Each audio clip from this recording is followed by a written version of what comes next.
Hello everybody, my name is Dan Jackson, aka Dan the Engineer. Sorry, a little net connect has been going out all day. I am in Bali, it is beautiful. Look at the trees behind me. So in this video, we're going to be talking about how to make revenue for your business through social media.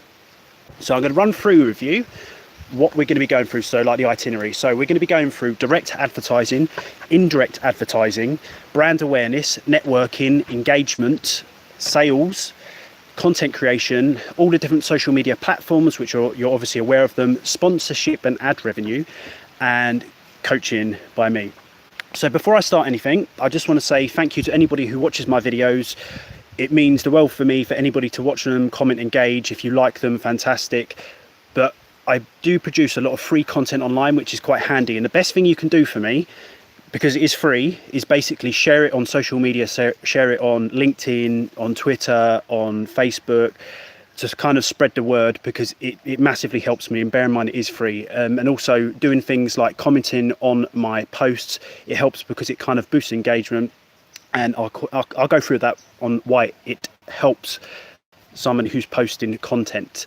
The other thing I also want to say is that I've got an offer going on at the minute, and if you enter this offer, you get the chance to have a free 20-minute coaching session with me. Now it's capped at up to 15 people, so the first 15 people who enter this will get the chance for a free coaching session. So if you want to enter it, I'm going to put it in the descriptions below after this video, but also I've got a blog post coming out tomorrow which will sort of more information about it, which you can go on dantheengineer.co.uk and go to the blog section. So right, let's run through things. Right, so there's two ways you can make money, mainly on social media for your business. And I ran a company for 8 years, grew it quite big. It was fantastic. And in the latter years of me being with my company, I use social media to basically kind of boost my online presence and get working, and it works a treat. So I wanted to kind of run through sort of my experience. So this isn't me just making it up, it is first-hand experience. So there's a few things you can do with making money, but the two main ones I call direct advertising and indirect advertising. So the first thing we're going to go through is direct advertising. Now it's quite straightforward. It's creating an advert and posting it on social media. It could be on any of the platforms, they all do it. You know, you can do Twitter promotions, you can do Facebook ads, and you can do Instagram, you name it. You can do promotions, and you can kind of sell your services and sell what you want to do. Now you got to know what you're doing, because if you do it for the first time, it might not work very well. It's like Google ads. You need to know what you're doing, and like Facebook ads, for example, works very similar to Google ads. You basically create an advert and you choose your audience. Now I've dabbled with them, but I don't religiously use them or anything like that. I have done in the past, and I haven't really felt they're too effective. They do work for some people, but for me they haven't been, to be honest. So I'm going to talk more about how it's been really effective for me.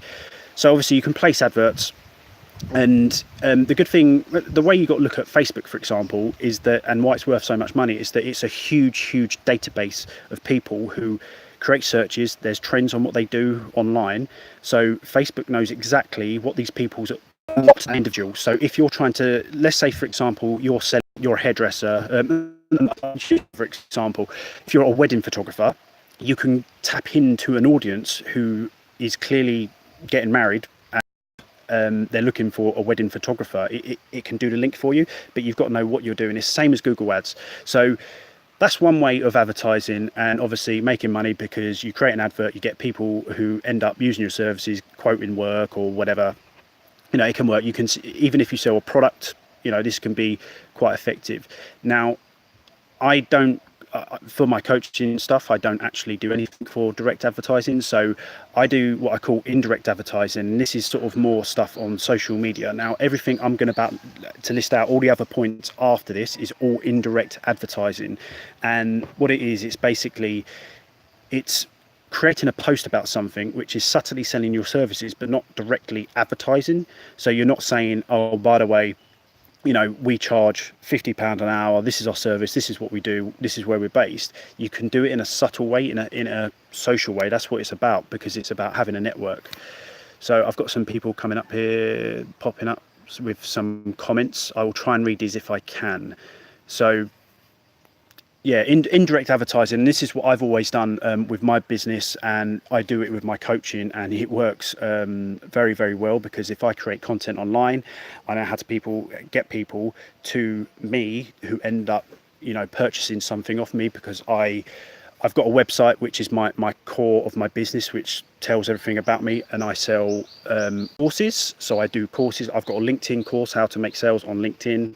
I've got courses such as estimating, how to work out a rate, and then I do coaching, one-on-one coaching. So it's about getting people to me and raising awareness about what I do. And now this is what I call indirect advertising. So we're going to go through this. So on social media, it's really important to have a brand awareness. So I've have other videos which you can check out about creating a brand for your business and how important it is, because the thing is, you've got to have this brand that people recognize.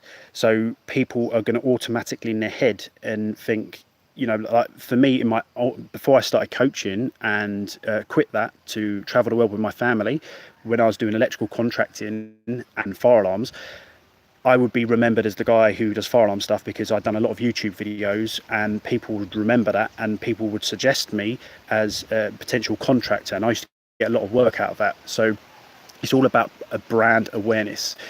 So, obviously your brand has to be, we can talk about this for a long time. I've got other videos, but obviously you've got to have your brand, and all you're doing on social media is promoting your brand.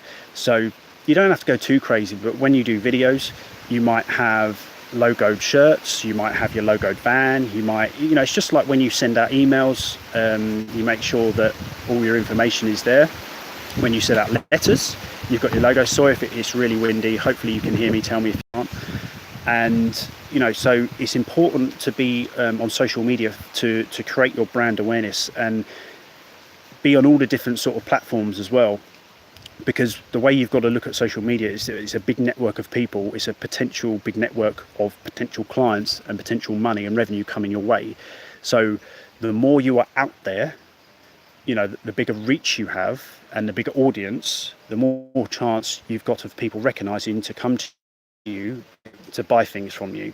So I've just got my notes here. So it's all about the audience reach with your brand, and how the perception of your brand is.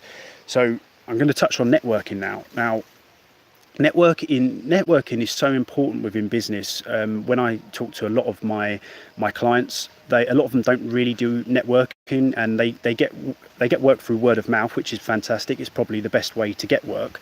However, it's not enough to step the game up and grow more and have more security of work, and that's where networking comes in.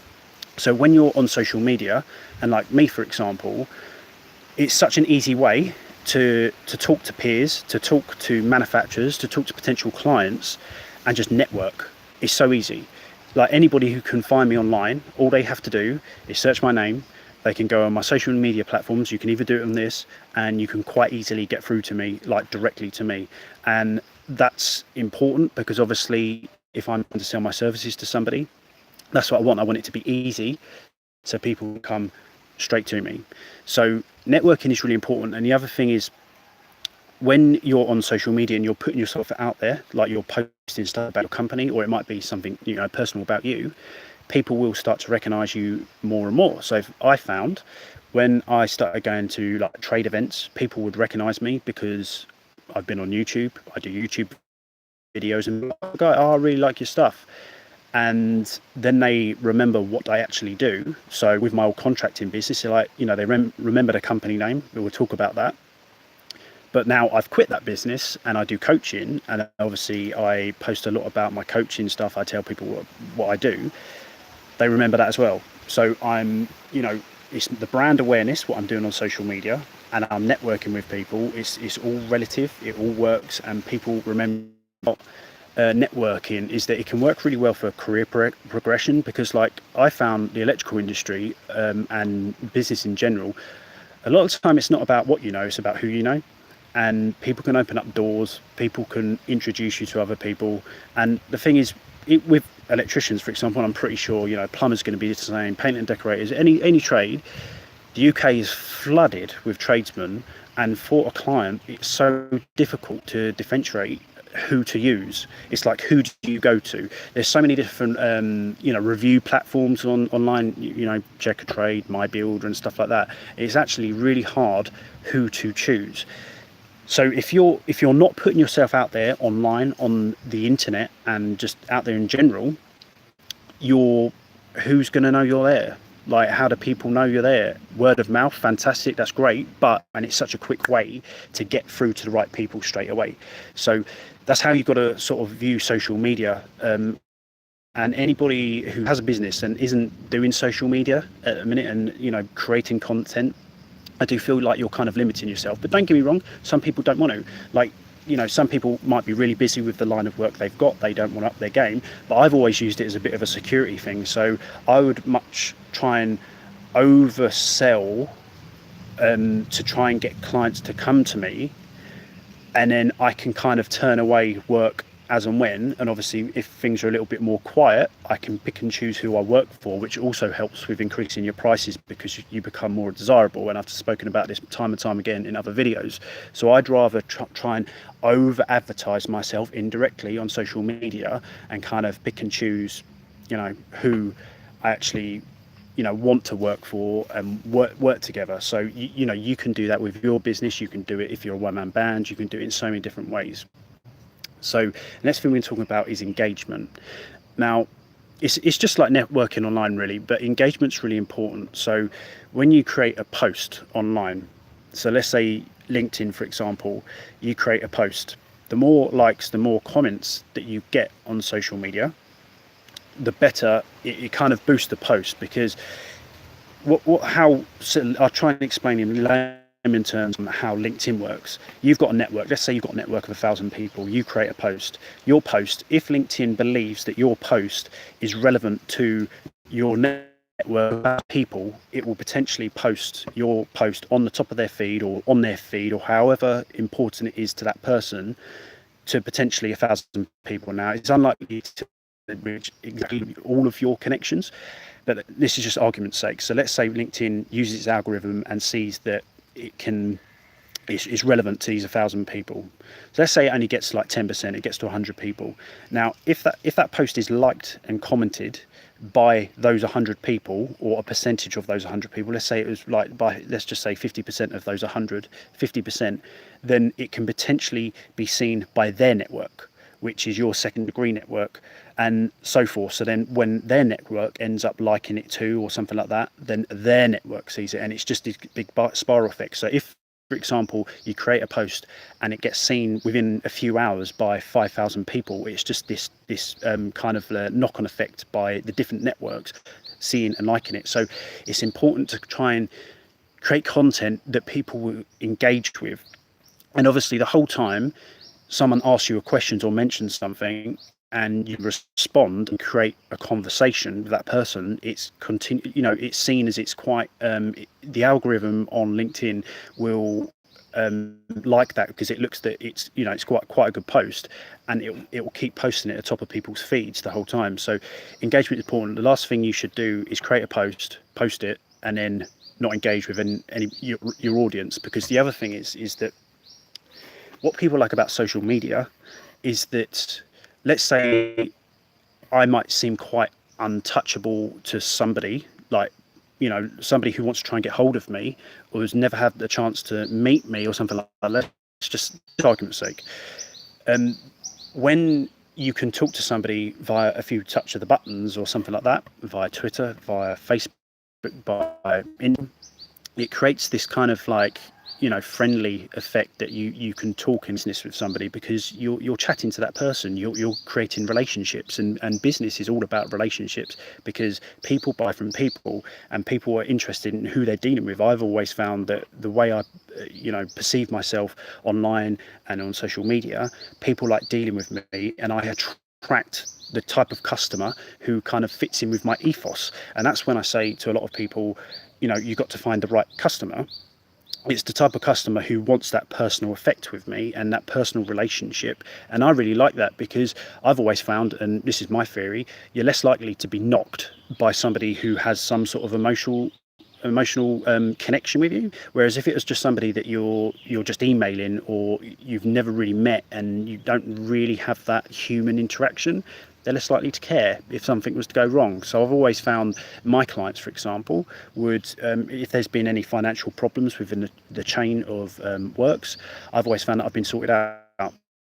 And a lot of, like, one case, one company went bust, owed me 25 grand, and the client paid it direct, because I had that good personal relationship. And I think, you know, what's really important is on social media, people feel that they know you. So, and they're more likely to, you know, trust you. Like, people come to me and say, trust you because of the stuff you post online, the things that you say, which is fantastic, because ultimately, you know, I have got to have that trust, and obviously I've got to prove that as well. But that's the thing, is when you're putting yourself on social media, and I'm doing things like live videos, I can't hide.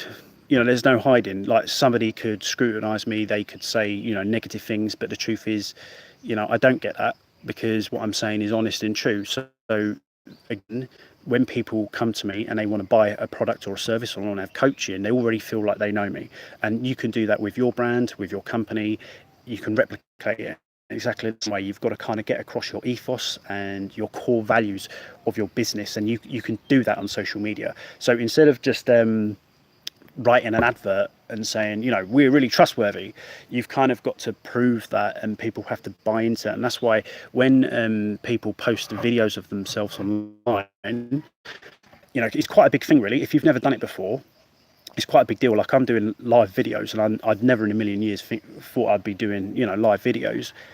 But people will buy into that person because they get to know that. But instead of just you being a picture, you know, you're kind of getting how I am, what I'm doing. I tell people I'm traveling the world and I'm in this amazing place. Well, I am in this amazing place. I'm in the jungle in Bali. So I can prove that, because you can see behind me, because I've got a video. So, you know, it's important to have that engagement with your audience, and, you know, it boosts posts. So now we're going to talk about sales. This is the big thing. How do you turn creating social media content into making money, actually making money? So we've posted stuff, we've done our stuff, we've done our brand awareness, we're regularly doing stuff. How do we turn that into sales? Well, there's so many different ways we can do this.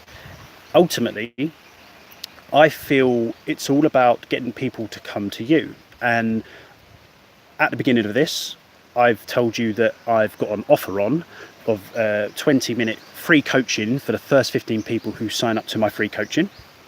So I know that's not paid, granted, but ultimately I'm kind of putting across my service there. Now, it's in a subtle way, because it's not like I've got a complete advert and people come to me, and they would, obviously they're going to sign up to my mailing list. That's part of the thing. And, you know, I'm going to be potentially coaching some people for free. But ultimately, if I was advertising that in a different way and saying, you know, it was an offer of X amount, I can do it in exactly the same way. Now, what I've always done on social media is used the different platforms for different reasons, and we're going to go into that in a minute after we've done content creation. Then we go on to platforms. But ultimately, you've done your networking, you've created your brand awareness, and you could be recommended by people online. You can, you know, so many ways, but it's about getting to the right people. Now, so many people keep coming to me in a minute and saying, is it worth doing this lead generation? Like, apparently there's a couple of companies out there who are being absolutely ruthless in a minute, and they're trying to sell lead generation services where they take over your LinkedIn, for example, and they will blitz, I don't know, 300 people. They'll add 300 people and contact all of them and trying to sell your services. Now, that's okay, but the thing is, what you'll find is, that's almost like cold calling, because if you just added somebody and you've just sent them a message, it's not good enough. Because I personally really wouldn't. When somebody messaged me off the bat and I see it's like a generic message, I ignore it. If it's something a bit more personal, then I perhaps might chat that person if I've got time. And there's a statistic, I wish I knew it off the top of my head, I read it the other day, that somebody has to see your brand and what you sell something like 14 times before they even contemplate making a purchase with you, or placing an order. So the whole point of social media is that brand awareness, being out there. And when you add somebody on social media, instead of just doing a whole cold calling, which I don't think is effective personally, it's about dropping them a message, just being friendly and being subtle. But at the same time, it's more important that they see your regular content and see what you're about and let them come to you, not the other way around. And that's how people come to me. I don't go hard selling my services for coaching everywhere. I just post stuff online. People see what I like. People see what I have to say. I've got reviews, which are all like 5 out of 5 star reviews, and people come to me. So I will kind of explain how I make sales. Now, obviously, I do coaching, but I used to do this on my contracting business, and I've just transferred the skills, my knowledge through social media strategy to do it for my business now. So right now, what I will do is I will post stuff online about relevant to the industry. So my market are electricians. It's not obviously the client. Mine is tradesmen, electricians, because they're the people that I want to coach and sell my services to. So I will post stuff online to keep my brand awareness. People constantly, so it won't always be stuff about what I'm doing coaching wise. It won't, sometimes it's not relevant, but I will post about what I'm doing. It might be some stuff. I post stuff that I think I like to raise awareness about taboo topics and stuff like that. But again, what that's doing is it's keeping me in touch with my audience, people remembering. Some people think I'm probably crazy, which they might be right, but people don't forget me, because I'm constantly there. I'm constantly in their face. You've got to constantly be there with, your potential market, so they remember you. So one day when someone goes, do you know what? I'm fed up with this. I need some mentoring. I want some guidance here. My business isn't growing. Who do I go to? I remember Dan's the engineer, because I'm constantly in their mind, because I'm posting stuff online. So that's what I tend to do. I post some relevant stuff within the industry. So I post stuff which will be quite interesting. I've done what was really popular. I posted how much do electricians earn. I post stuff like that. And what's that? Again, that's kind of me networking with peers within the industry, but it's keeping me in the loop. And again, my market, electricians, tradesmen, they're going to see my stuff. And then what tends to happen is that I transfer that to people coming to my website. People come to my website, they look at my services, and it says WhatsApp Dan. I'm like, oh cool. They say WhatsApp Dan, they start talking to me, talk about that they're interested in my services. And how I tend to operate. People come to me, I'll post stuff on social media, I transfer that, they come to my website, they get hold of me, turn it into a sale. It sounds easy, but obviously it's a little bit more involved than that, and you've got to make sure, like, the website for you is so important, right? Because social media, right, you've got your accounts, you've got your Facebook account, your LinkedIn account, your Twitter account, your YouTube account. You don't own them. The social media platforms own them. So you own your website, and it's important to make sure you've got a call to action. So when you're doing something on social media, where do you want people to go? So for me, I would always make sure they come to my website. And the reason I want them to do that is because they go onto a website, and then they already know I do coaching, but they then see the other services that I offer. And quite often people will go onto my website and they go, I want coaching, but actually I want to buy this course as well. So they'll buy the course. And obviously my top seller is how to work out your rate course. So people will come on inquiring about my coaching, and they've ended up buying the course because they come into my website. And that's how I want things to work. You might be a bit different. You might want people to call you. I personally don't, because I'm on a different time zone, and I don't want to answer the phone all the time. In my last business, I was on the phone, it seemed like 24/7. I don't want to do that again. I want people to come to me. They can come to my WhatsApp. They can email me if they want to. I don't really check my emails as regularly as I do my WhatsApp, and I just go through my WhatsApp. I've got a set time of the day, and then I can respond as and when. That's how I like to do my business. But you might want to do it. You might want them to come directly to your email. You might want them to go to your website first, which then they contact you via email or phone, or however you want to do it. It's up to you, but it's about converting them. So I've got, who's here? James Lawson. Right, okay, so people talking about fire alarms. I'm not doing anything technical about fire alarms in this video. Sorry guys, this is not the video for you. I'm here with palm trees. We're talking about social media and how to make money through social media. So Gary Sparks, in your experience, what social media platform has given you the most engagement with potential clients and customers? Gary, I'm going to go on to that in a minute after content creation. Right, so content creation, what posts are you going to do? We've got, again, it's about providing brand awareness and resource. I like to do what a social post. I will post about a social topic, which it continuously boosts my profile on any of the platforms, and people kind of remember what I'm for.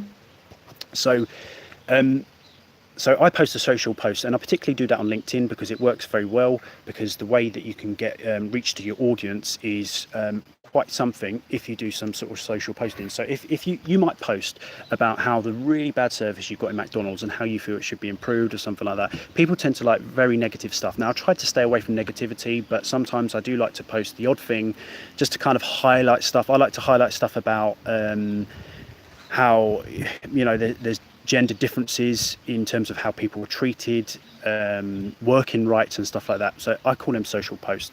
The other type of post that I do is it's more of a networking post. So it might be something within the industry. I might say, I saw a post yesterday from an electrician who's posting about insurance.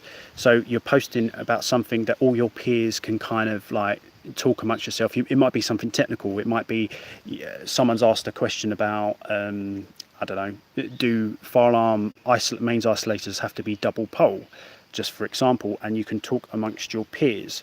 Now you've got to be quite careful, because you've got to remember who is looking at the social media platform. Now, if it's like LinkedIn, for example, it's your potential audience. You don't want to make yourself look like an idiot.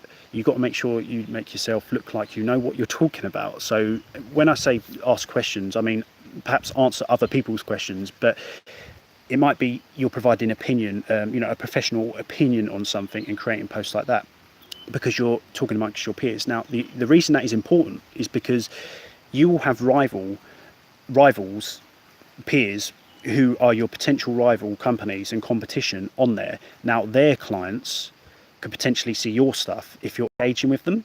Now, I had this one instance where I had a competitor who was asking questions, wrote to me and said, I got asked about X, Y, and Z. I answered the question, and they said, look, this company, they're useless. They don't know what they're doing. They're incompetent in, the aspirating stuff. They work on fire alarms, but they don't know aspirating fire alarms.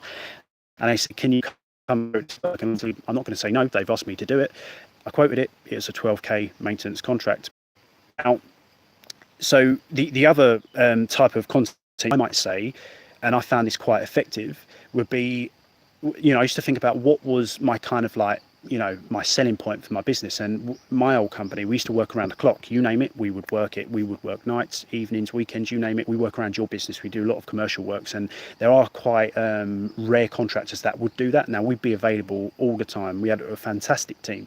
So what I might post about, say, we've just finished a job in London, blah, blah, blah. We done a commercial restaurant, and we had to work between the hours of, closing at night, and we had to be out the door by 6 the next morning, and we worked around the clock, and we basically done like a small part of the kitchen refurb in that time frame, and everybody's happy, the client's happy, and we love this type of work. Now, that's not me saying we do this type of work and blah, blah, blah. It's a very subtle way of saying this is what we've done, but obviously that's letting your audience know what you do, and you're indirectly advertising. That's kind of what I'm talking about. So we've got 3 different types of content creation. Now, there's, like I've said to you, I have got a course on LinkedIn, how to use LinkedIn, and it does give more detailed stuff about types of posts which do well, which don't do well. So you can look at my course on my website, danzyengineer.co.uk/courses. You can check that out. But content creation is something that anybody can do. There's some people who are complete geniuses at content creation, like utter geniuses, and there's some people who are quite clueless. But there's ways of learning. Obviously, I do videos like this, and I try and help people out, which I can do. But anybody can pick up the phone and write a post about something and start engagement with your audience, start letting people know what you do, creating that brand awareness. Anybody can do that. So I'm not going to go too much into exactly what works, what doesn't work for each platform, but in terms of like content creation and what you can do. But I mean, the best way is kind of look up some of the people within your line of work who you would regard as, they're quite well known amongst social media, and kind of like just have a look as, a bit of research and check out what them people do.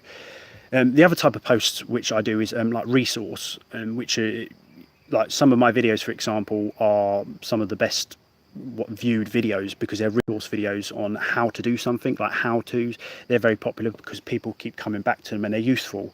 And again, it helps boost your engagement, helps boost your profile. People will know you, connect with you, and it spirals out of control. Right, so we're going to go through the different platforms here. I'm going to write them down. And I'm going to talk about a bit about each platform, how it works for me. So Twitter. Now on Twitter, now I'm a coach because I'm connected mainly with tradesmen. But previous to that, none of my clients are on it because it's usually, my old clients used to be commercial clients, and they don't really use it. They don't really use it for commercial reasons because they might have a company page that posts regularly or irregularly or whatever, but they don't really, it's hard to kind of sell your services in that way on Twitter. But I find Twitter is great for networking amongst peers. And there's some people who are very, very good at it. They've been very well known. It's about, your self brand. You hear all the time about, God, Jesus, massive bloody flies everywhere.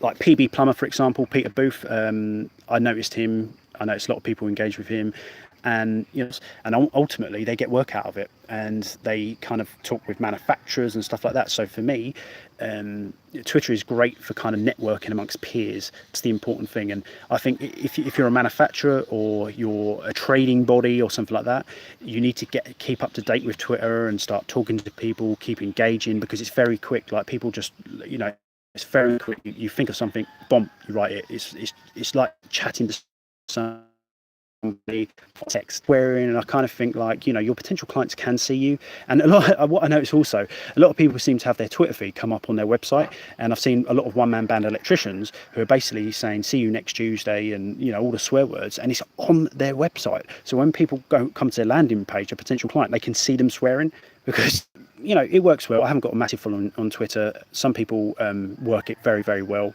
so it's good. I like having it. I'm not going to ditch it.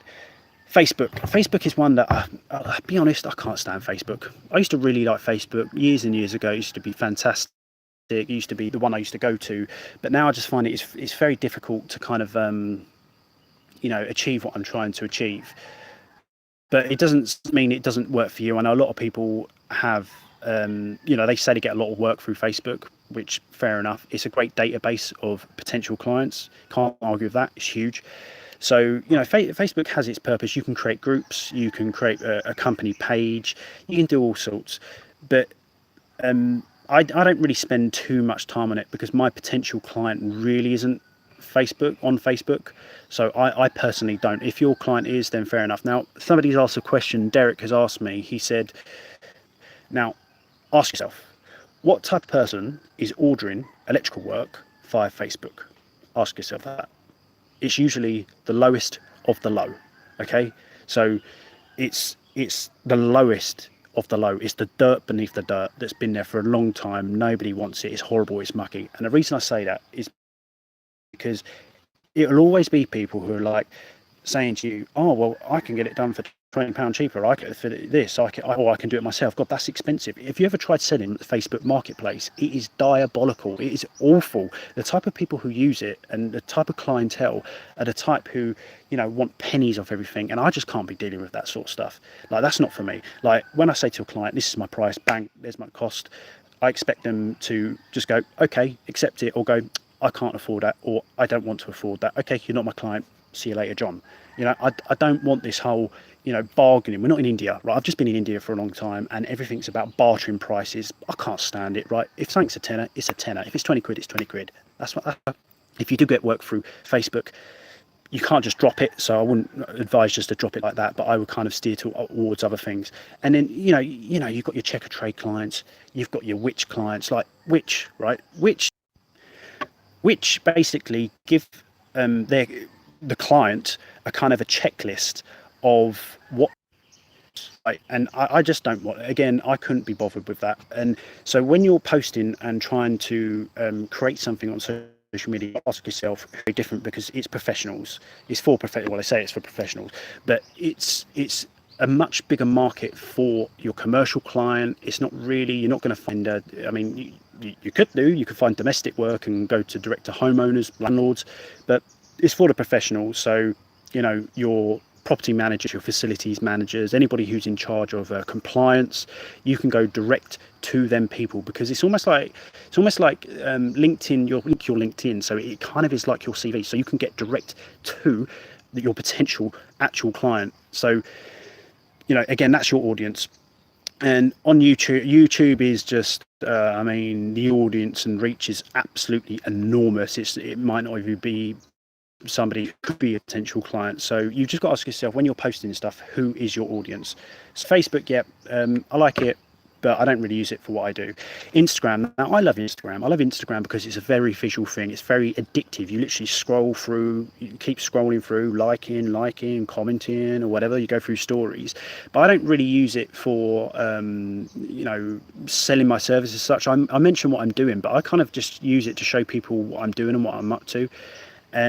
But then one of my selling point for me is that people kind of have to follow my journey and understand I'm a coach, and I've been there and done that. And now to kind of create a work-life balance, sell your business one day if you want to, and kind of live your dream. So people have to buy into my dream, and that's what I kind of do on Instagram. I do a lot of stuff for me, going into the ocean, going up mountains, doing yoga, you name it, stuff like this, like palm trees in the background. So I want people, and I like the personal level with my clients. I like people, I love engaging with people. I like talking to people, and I use it as a kind of a personal thing, but subtly selling my stuff. I don't really get it. So it's powerful stuff, because everybody's using Instagram these days, and you know, it's a very visual thing. So if things, you got, you know, the other day I saw there's an Instagram tour here where I'm at, on this island, an Instagram tour where basically they take you around so you can take Instagram photos in particular spots. It's called the Instagram tour. It's mental. So it's all about the visuals on Instagram.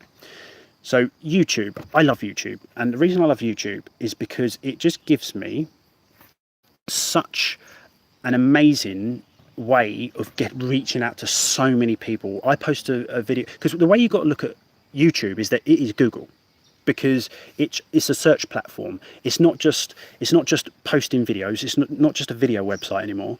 It's literally it's about searching. So if I posted a video and the title was how to get work through social media for your business, and people are typing that in, I come up on, you know, I can come up on a Google search, I can come up on the YouTube search, because YouTube is owned by Google. It's just basically, the way you got to look at it is it's a search engine. That's ultimately what it is, and your reach is absolutely enormous. And I just like I like doing these live videos.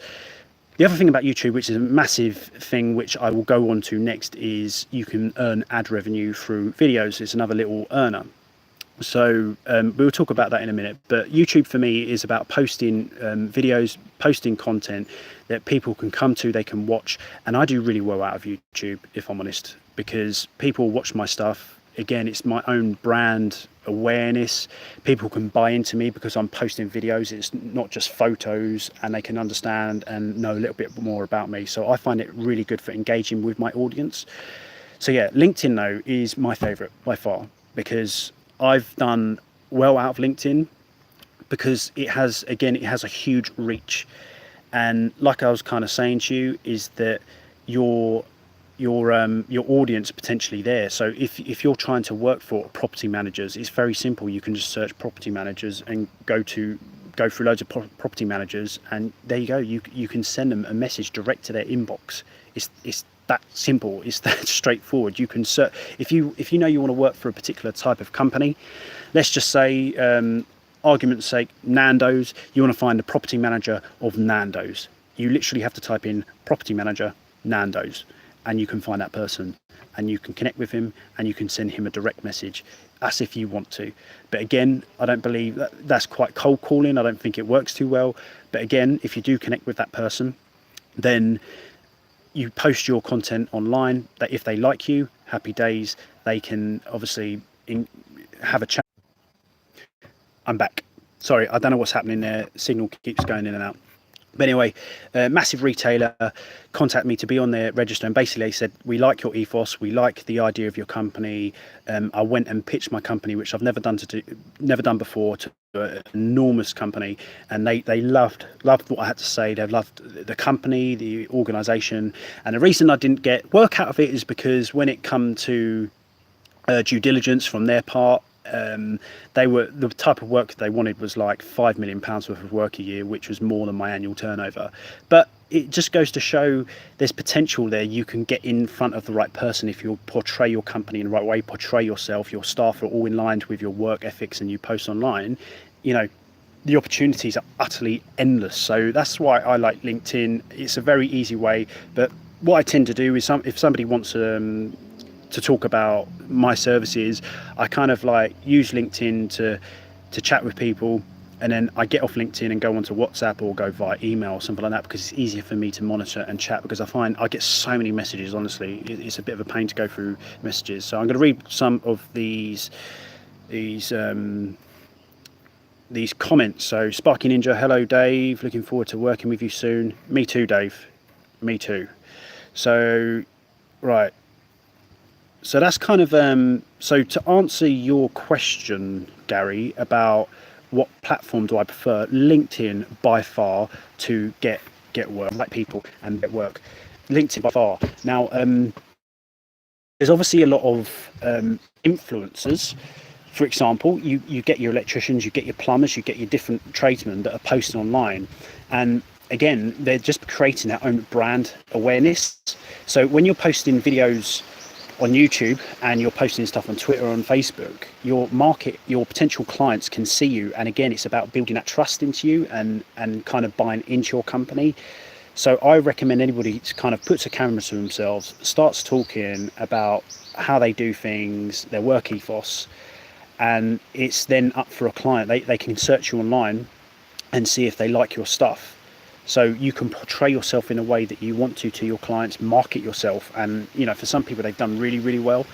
And it may have started out as just a kind of like showing what they do, showing their clients their general day-to-day stuff. And they've ended up becoming influencers. And, you know, they've got tens of thousands of subscribers. And this is the next thing, is because my next point is about sponsorship and ad revenue.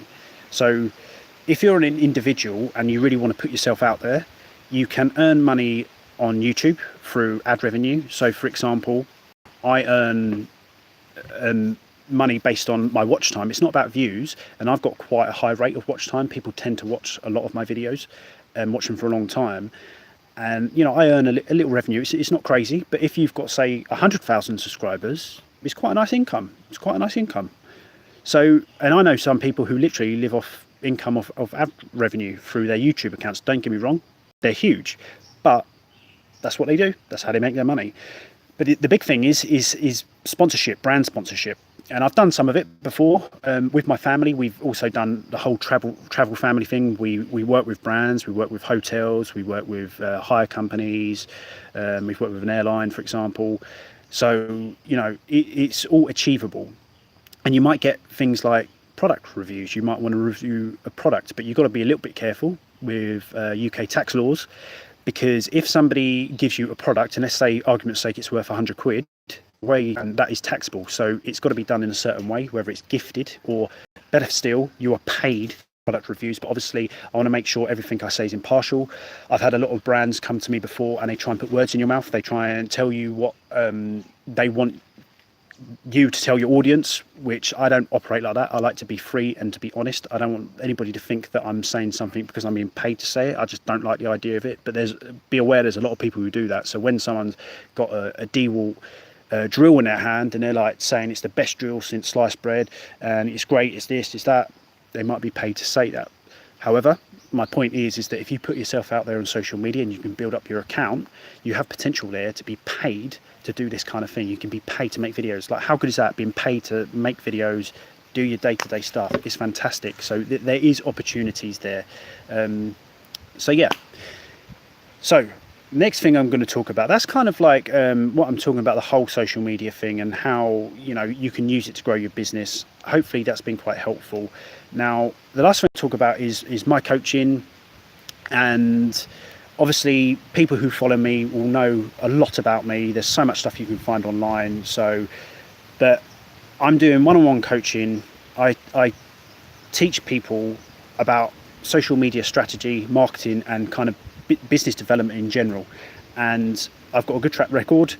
I can give references from my clients, and I really enjoy it. And obviously, I'm not somebody who's just reading something out of a book, which a lot of coaches do. I literally have been there from the start. I've been an apprentice. I set up my own company. I sold my company, and I'm traveling the world and now teach people how to kind of develop their business. I'm a few steps ahead, basically. So I also create courses online, so you can go to my website. There's a few courses that help people. They're very low cost. Again, they've got fantastic reviews. Check them out. It's on my website, danzyengineer.co.uk/courses. I'm also going to start hosting some webinars. It's not going to be free. Some are going to be paid for, because it's going to be some real nitty-gritty stuff, and it's stuff that I kind of teach some of my coaching clients about, but it's stuff that I can kind of like talk to an audience, and that's what I want to do more of when I'm somewhere where there's better internet, because I've had crap internet signal for a long time. I'm also in the background creating a membership website where you can come onto my website, and there's going to be loads of content and resource on there, which is going to be really handy for tradesmen, particularly electricians and fire alarm engineers, because I'm going to have loads of stuff like plates of quotes. I'm going to have folders with technical documents, which are the free ones and licensed. And I'm working with a lot of companies within the industry to kind of create, to make it help, and helps my clients kind of like grow their business. Lots of resource there. And anybody who wants to know more about my stuff, which is more regular, I do a lot of blog posts. You can sign up to my mailing list by going on my website. You'll find it on there. It's easy. So I hope that this video has been handy and helpful. I'm just going to see if there's any questions that's popped up. I've got Essex Drone Filming. So when you're travelled with a brand, do you go on a work visa? Would you say it's working? So that is a very good question. It kind of degrees, so I can't really answer that like straight off the bat. I know in Bali, for example, your working visa is, you can't just work in Bali. They're very, very strict. So, but you can go on a business visa, just like when people go abroad, they might go on a trade show or something like that. There's all different types of visas, but I'm trying to look up visas into Australia again. It is a minefield, honestly. If you want advice about that, go to an agent. Someone has said, did you say you sold your business? Yes, I sold my business. I don't really want to disclose because I have nothing to do with it on here, but you can search me online and you can find out. It's quite simple. Again, search me, Google me, you'll find loads of stuff online. So thank you everybody for watching. I hope this has been helpful, and I will create some more stuff for you guys. And don't forget, there's an offer coming up where you can get some free coaching. I'll see you later.